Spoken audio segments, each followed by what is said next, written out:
اعوذ باللہ من الشیطان الرجیم بسم اللہ الرحمن الرحیم الحمدللہ رب العالمین والصلاة والسلام علی سید الانبیاء والمرسلین وخاتم النبیین۔ معزز ناظرین، السلام علیکم ورحمۃ اللہ وبرکاتہ۔ جاذب پبلیکیشنز میں خوش آمدید۔ میں محمد سعید جاذب آپ کی خدمت میں حاضر ہوں۔ تعلیم القرآن کا سلسلہ جاری ہے۔ گزشتہ اقساط میں نے سورہ فاتحہ کی تشریحات آپ کی خدمت میں عرض کی تھیں، اور اس سے پہلی نشست میں نے سورہ فاتحہ کے چند مسائل آپ کے گوش گزار کیے تھے۔ ان کا خلاصہ تھوڑا سا میں پھر سے عرض کر دیتا ہوں۔ پہلی بات تو یہ ہے کہ ائمہ کرام کی اکثریت کا خیال ہے کہ نماز میں قرأت مطلق قرأت فرض ہے۔ سورہ فاتحہ بھی چونکہ قرآن کا ایک حصہ ہے، لہٰذا سورہ فاتحہ ہو یا قرآن پاک کا کوئی اور حصہ، اس کے پڑھنے سے نماز ہو جاتی ہے۔ اور پھر میں نے عرض کیا تھا کہ اگر سورہ فاتحہ جو ہے وہ نماز کے اندر واجب ہے، حضرت ابو ہریرہ رضی اللہ تعالیٰ عنہ کی ایک روایت میں نے عرض کی تھی، جس میں آپ نے فرمایا کہ جس نماز میں سورہ فاتحہ نہ پڑھی جائے وہ ناقص اور نامکمل ہے۔ اسی لیے حضرت امام ابو حنیفہ رحمۃ اللہ علیہ اور بعض دیگر ائمہ کرام رحمۃ اللہ علیہم فرماتے ہیں کہ مطلق قرأت تو فرض ہے مگر سورہ فاتحہ واجب ہے۔ واجب سے مراد یہ ہے کہ اس کا درجہ فرض سے کچھ کم اور سنت سے زیادہ ہے۔ اگر سورۃ فاتحہ نہ پڑھی جائے تو نماز باطل تو نہیں ہوگی مگر ناقص اور ناتمام ہو جائے گی۔ سورہ فاتحہ کے ساتھ قرآن کریم میں سے کم از کم ایک لمبی آیت یا 3 چھوٹی آیتیں یا اس سے زیادہ ملانا بھی واجب ہے، اور یہی مطلق قرأت کہلاتی ہے۔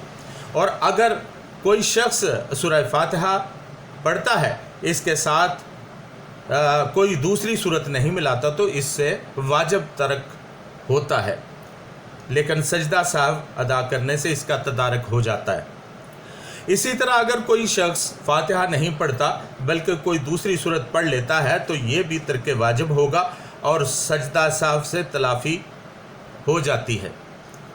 غرض ہے کہ سورہ فاتحہ کا پڑھنا اور اس کے ساتھ قرآن کریم کا کوئی دوسرا حصہ ملانا واجب ہے، نہ کہ رکن یا فرض۔ امام ابو حنیفہ اور آپ کے تمام شاگرد کہتے ہیں کہ نمازی کی 3 حالتیں ہیں اور ہر حالت کا حکم الگ ہے۔ نمازی کبھی منفرد ہوتا ہے یعنی اکیلا نماز پڑھتا ہے، اور کبھی امام ہوتا ہے کہ دوسروں کو نماز پڑھاتا ہے، اور کبھی مقتدی کی حیثیت سے امام کے پیچھے نماز ادا کرتا ہے۔ امام ابو حنیفہ رحمۃ اللہ علیہ فرماتے ہیں کہ جب کوئی شخص اکیلا نماز پڑھتا ہے تو اس کے لیے سورہ فاتحہ کے ساتھ کوئی دوسری صورت ملانا بھی ضروری ہے۔ جب کوئی شخص بطور امام نماز پڑھاتا ہے تو وہ سورہ فاتحہ بھی پڑھے گا اور اس کے ساتھ کوئی دوسری صورت بھی ملائے گا۔ البتہ جب کوئی شخص مقتدی بن کر امام کے پیچھے نماز ادا کرتا ہے تو اس کے ذمہ قرأت نہیں بلکہ اس کے لیے استماع اور انصات ہے، یعنی وہ خاموشی کے ساتھ امام کی قرأت کو سنے گا۔ اور اس کی دلیل علماء کرام نے اور ائمہ کرام نے پارہ نمبر 9 سورہ اعراف آیت نمبر 2 سے 4 میں آیت کریمہ سے استدلال لیا ہے۔ وَإِذَا قُرِئَ الْقُرْآنُ فَاسْتَمِعُوا لَهُ وَأَنصِتُوا لَعَلَّكُمْ تُرْحَمُونَ، اور جب قرآن کریم پڑھا جائے تو اس کی طرف کان لگائے رہو اور چپ رہو اور تاکہ تم پر رحم کیا جائے۔ یہی جمہور علماء کا مسلک ہے۔ ناظرین، حضرت عبداللہ بن مسعود رضی اللہ تعالیٰ عنہ کی روایت میں نے عرض کی تھی کہ وہ فرماتے ہیں کہ میں نے چند آدمیوں کو امام کے ساتھ قرأت کرتے سنا۔ آپ نماز سے فارغ ہوئے تو فرمایا کہ وہ وقت ابھی نہیں آیا کہ تم سمجھ اور عقل سے کام لو، اور جب قرآن کریم کی قرأت ہوتی ہو تو تم اس کی طرف توجہ کرو اور خاموش رہو، جیسا کہ اللہ تعالیٰ نے قرآن مجید میں فرما دیا ہے، حکم دے دیا ہے۔ ناظرین، امام بہقی رحمۃ اللہ علیہ فرماتے ہیں کہ ہم سے حافظ ابو عبداللہ رحمۃ اللہ علیہ نے بیان کیا، وہ فرماتے ہیں کہ ہم سے قاضی عبد الرحمن رحمۃ اللہ علیہ بن حسن نے بیان کیا، فرمایا، وہ کہتے ہیں کہ ہم سے حضرت آدم بن ابی ایاس رحمۃ اللہ علیہ نے بیان کیا، اور وہ فرماتے ہیں کہ ہم سے حضرت ورقہ رحمۃ اللہ علیہ نے بیان کیا، اور وہ فرماتے ہیں کہ حضرت ابن ابی نجی سے روایت ہے کہ حضرت مجاہد رحمۃ اللہ علیہ نے بھی یہ بیان فرمایا، کانا رسول اللہ صلی اللہ علیہ وسلم یقرأ فی الصلاۃ فسمع قراءۃ فتى من الانصار فنزل واذا قرئ القرآن الآیہ۔ وہ فرماتے ہیں کہ رسول اللہ صلی اللہ علیہ وسلم نماز میں قرأت کر رہے تھے، آپ صلی اللہ علیہ وسلم کے ساتھ ایک انصاری بھی پڑھتا رہا، اس پر آیت وَإِذَا قُرِئَ الْقُرْآنَ جو میں نے پہلے تلاوت کی ہے وہ نازل ہوئی۔ چنانچہ اس آیت کا شان نزول بھی یہی ہے۔ معلوم ہوا کہ جب بھی جہاں بھی قرآن کریم پڑھا جائے اس کے پیچھے اس کو دہرانے کے بجائے اسے سنیں اور غور سے سنیں اور اس سے نصیحت حاصل کریں۔ امام شافعی، امام مالک اور امام احمد بن حنبل رحمۃ اللہ علیہم کہتے ہیں کہ اگر کوئی شخص سری نماز میں امام کے پیچھے فاتحہ پڑھ لے تو اس کو ثواب ملے گا کہ یہ مستحب ہے، فرض یا واجب نہیں کہ ضرور ہی پڑھے۔ البتہ امام شافعی رحمۃ اللہ علیہ کے متعلق مشہور ہے کہ وہ فاتحہ کو ضروری قرار دیتے تھے، یہ درست نہیں ہے۔ امام صاحب پہلے عراق میں مقیم تھے اور اس دوران وہ فاتحہ خلف الامام یعنی امام کے پیچھے فاتحہ کے پڑھنے کو ضروری سمجھتے تھے۔ پھر جب وہ مصر تشریف لے گئے تو وہاں بڑے بڑے اہل علم کے ساتھ بحث مباحثہ ہوا تو آپ نے اس مسئلہ سے رجوع کر لیا۔ چنانچہ آپ کے دو قول ہیں، یعنی قول قدیم کے مطابق فاتحہ خلف الامام کو ضروری قرار دے دیتے ہیں، جبکہ قول جدید یعنی بعد کے مصر پہنچنے کے بعد قول جدید کے مطابق آپ نے اپنی کتاب العلم صفحہ نمبر 166 میں لکھا ہے کہ جب نماز میں امام بلند آواز سے قرأت کر رہا ہو اس میں مقتدی کو سورہ فاتحہ نہیں پڑھنی چاہیے۔ ہاں، سری نماز میں پڑھنا مستحب ہے، فرض یا واجب وہ بھی نہیں۔ اب امام بخاری رحمۃ اللہ علیہ اس بارے میں کیا فرماتے ہیں؟ امام ترمذی رحمۃ اللہ علیہ لکھتے ہیں کہ بعض حضرات نے اس معاملہ میں تشدد اختیار کیا ہے، ان میں سے امام بخاری رحمۃ اللہ علیہ بھی ہیں جو 3 صدی ہجری کے محدث ہیں۔ ان کا مسلک یہ ہے کہ جو شخص نماز میں سورہ فاتحہ نہ پڑھے ان کی نماز ہی نہیں ہوتی۔ حالانکہ امام بخاری رحمۃ اللہ علیہ کے استاد حضرت عبداللہ بن مبارک رحمۃ اللہ علیہ کہتے ہیں کہ جو آدمی نماز امام کے پیچھے سورۃ فاتحہ نہیں پڑھتا اس کی نماز صحیح ہے۔ مزید یہ کہ امام بخاری نے حضرت عبادہ بن صامت رضی اللہ تعالیٰ عنہ سے روایت کیا ہے، لا صلاۃ لمن لم یقرأ بفاتحۃ الکتاب، یعنی سورۃ فاتحہ کے بغیر نماز نہیں ہوتی۔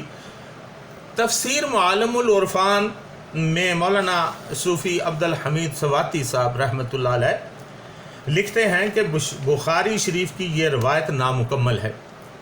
وہ فرماتے ہیں کہ اس روایت میں آگے امام مسلم رحمۃ اللہ علیہ نے فصاعدن کا لفظ نقل کیا ہے جو کہ صحیح سند کے ساتھ ثابت ہے، اور اسے امام مسلم رحمۃ اللہ علیہ کے علاوہ امام نسائی رحمۃ اللہ علیہ اور امام ابو داؤد رحمۃ اللہ علیہ نے بھی نقل کیا ہے، اور پورا جملہ یوں ہے کہ اس شخص کی نماز نہیں جو سورۃ فاتحہ اور کچھ زائد نہیں پڑھتا۔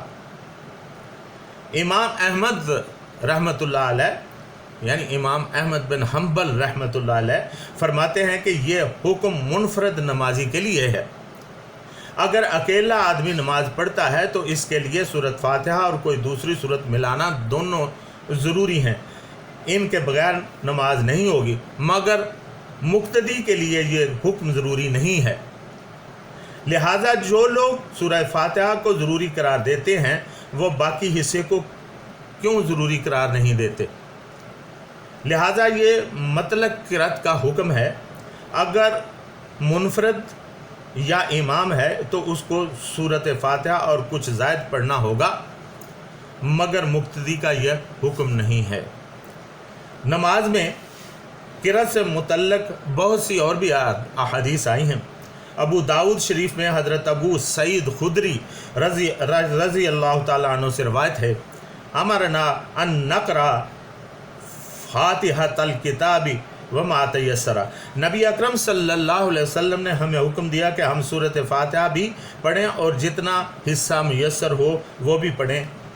حضرت ابو ہریرہ رضی اللہ تعالیٰ عنہ سے روایت ہے، امرنی رسول اللہ صلی اللہ علیہ وسلم ان انادی انہ لا صلاۃ الا بفاتحۃ الکتاب وما زادہ، مجھے رسول اللہ صلی اللہ علیہ وسلم نے حکم دیا کہ میں اس بات کا اعلان کروں کہ سورۃ فاتحہ اور کچھ زائد پڑھے بغیر نماز نہیں ہوتی۔ خلاصہ بحث یہ ہے کہ کوئی شخص منفرد نماز پڑھتا ہے یا بطور امام نماز پڑھاتا ہے تو وہ سورۃ فاتحہ بھی پڑھے گا اور اس کے ساتھ دوسری سورت بھی ملائے گا، اور اگر نمازی کسی امام کے پیچھے مقتدی ہے تو وہ خاموش رہے گا اور امام کی قرات کو سنے گا، کیونکہ اس کے لیے امام کی قرات کفایت کر جاتی ہے۔ تو ناظرین، یہ تھے چند مسائل سورہ فاتحہ کے نماز کے اندر پڑھنے کے۔ ناظرین، یہ مسائل میں فقہ حنفی کے مطابق اور ان کی تشریحات کے مطابق جو حضرت امام ابو حنیفہ رحمۃ اللہ علیہ فرماتے ہیں وہ میں نے عرض کر دی۔ باقی ہمارے جو دیگر بھائی ہیں اہل حدیث یا اور کوئی، وہ جو ان کا نقطہ فکر ہے وہ اس کے مطابق ہی ادا کریں۔ میں نے عرض کر دیا ہے کہ وہ کچھ ایسی باتیں ہیں جو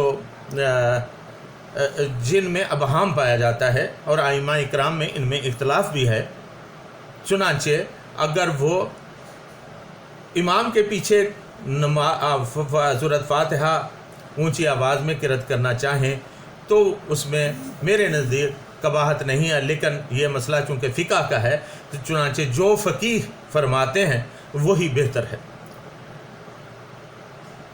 آئندہ نشست میں انشاءاللہ